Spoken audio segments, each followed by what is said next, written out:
Doch das Highlight des Tages ist die Stradivari. Nur äußerst selten kommt so ein Juwel in den Privathandel. Es sind schon einzigartige Instrumente und sie sind schon jeden Pfennig wert. Stradivari. 14 Uhr, Spannung beim Auktionator vorm vollbesetzten Kunsthaus Lempertz. Wer wird die Geige, von deren Bauart es noch etwa 500 auf der Welt gibt, wohl ersteigern? Wer hat so viel Leidenschaft und Geld, um ein so kleines Instrument des italienischen Geigenbauers Antonio Stradivari kaufen zu können? 1 Million am Telefon. 1,05. 1,05 in der zweiten Reihe. Ist noch jemand dabei? 2 Millionen am Telefon. Zum ersten. Zum zweiten. Niemand mehr dabei. Zum ersten, zum zweiten und für alle Fotografen dritten. 2 Millionen. Herzlichen Glückwunsch. Glücklicher neuer Besitzer ist André Rieu, der als Walzerkönig weltbekannt wurde. 2 Millionen plus Mehrwertsteuer ist er nun ärmer. Doch dafür nennt er einen Mythos sein eigen.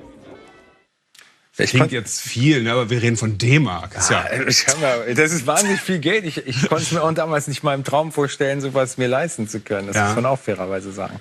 Aber ich glaube, es gibt auch noch mittlerweile teurere Geigen, ne? Naja, der Markt hat sich natürlich wie bei vielen Märkten, was Kunst angeht, ist einfach explodiert. Also ich weiß, dass vor 4 Jahren eine Stradivari in London 17 Millionen Euro gebracht hat. Also das sind jetzt so Preise, wo du denkst, also da könnte ich mir auch die Finger mein Leben lang Wunsch spielen, da will ich auch nicht hinkommen.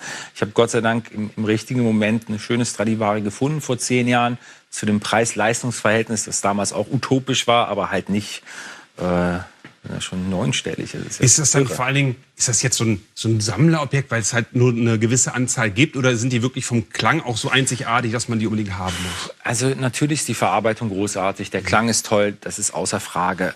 Allerdings, wie mit allem im Leben, wenn es so wenig gibt und es nicht mehr nachproduziert werden kann, dann ist es einfach eine Wertanlage für viele, die Wertanlagen suchen in einer Zeit, wo man natürlich versucht, sein Geld so anzulegen, dass man eine gute Rendite hat. Also ich kenne viele Sammler, die selber auch kein Instrument spielen, die das allerdings ganz knallhart oder Banken teilweise auch als Wertanlage sehen. Tatsächlich? Oh ja. Krass. Aber das ist jetzt keine Stradivari hier, oder? Ich habe die mal heute zu Hause gelassen, aber das ist auch eine sehr schöne Geige. Ja. Die Stradivari liegt schön im Safe. Jetzt erstmal zu Weihnachten wird die wieder ausgepackt.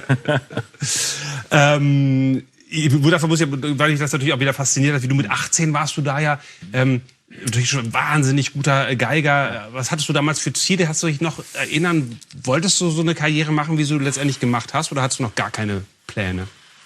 Naja, ich wusste, dass ich schon gut mit dem Instrument umgehen kann.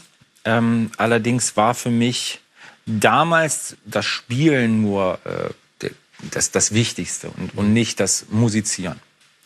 Und ich weiß, dass mir damals ein Stück weit Selbstbewusstsein gefehlt hat, weil ich diese Allgemeinbildung, die man in der Musik auch als Instrumentalist braucht, zu wissen, wie ist eine Komposition aufgebaut, wie lese ich eine Partitur, viel Kammermusik spielen, zuhören, weil es geht nicht um nur das, was du machst, sondern du musst reagieren auf das, was andere Musiker auch in dem Moment auf der Bühne machen. Diese kleinen Nuancen, natürlich auch Theorie, Musiktheorie, all diese kleinen Dinge, die einen wirklich dann auch zu einem guten Musiker machen und nicht nur einen Geiger, der irgendwie schnell spielt oder gut spielt. Weil im Endeffekt, du kannst so schnell spielen, wie du möchtest, wenn es nicht das Herz trifft und wenn du keine Aussage hast, dann ist es uninteressant. Ja. Und das hat mir damals gefehlt, das Selbstbewusstsein. Ich wusste, da fehlt was und deswegen habe ich damals auch den Schritt, nach New York zu gehen, bewusst gewählt, war auch richtig zu der Zeit, um einfach dieses Allgemeinwissen als Musiker mit beiden Beinen im Leben zu stehen und auch zu wissen, was man damit macht. Ja. Wir gehen noch mal ans Telefon, weil die Frau Ehlert, finde ich, hat eine Frage, die dazu ganz gut passt. Hallo, Frau Ehlert. Schönen guten Tag ins Studio. Ich habe mal eine Frage. An welchen spektakulären Ort würden Sie gerne mal spielen? Ich habe in meinem Leben schon viele schöne Orte gehabt. Also Royal Albert Hall zum Beispiel ist fantastisch. Also es ist wirklich, Carnegie in New York, auch große Ehre. In Berlin die Philharmonie, auch akustisch großartig. Ich hatte letztes Jahr die Möglichkeit, in Verona, in Teatro de Verona zu spielen. Das ist so ein altes Amphitheater, was noch zu Römerzeiten, wo die Gladiatoren drin gekämpft haben. Also es gibt sicherlich noch den ein oder anderen Ort, den ich gerne mal machen würde. Mir fällt aber jetzt nicht so der Ort an, wo ich sage, Sydney, Opernhaus. Habe ich noch nicht gespielt.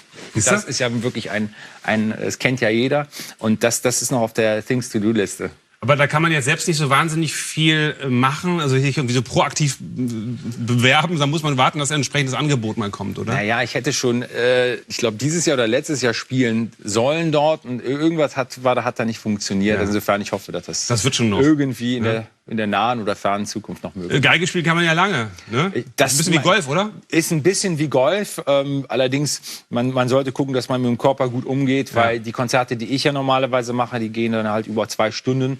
Und da sollte man jetzt nicht den Körper vernachlässigen. Das ist auch schon Kraft. Du hast ja mal ein Problem mit der Bandscheibe, glaube ich. Ne? Aber ist wieder alles okay soweit? Zu viel Bankdrücken gemacht zu Hause.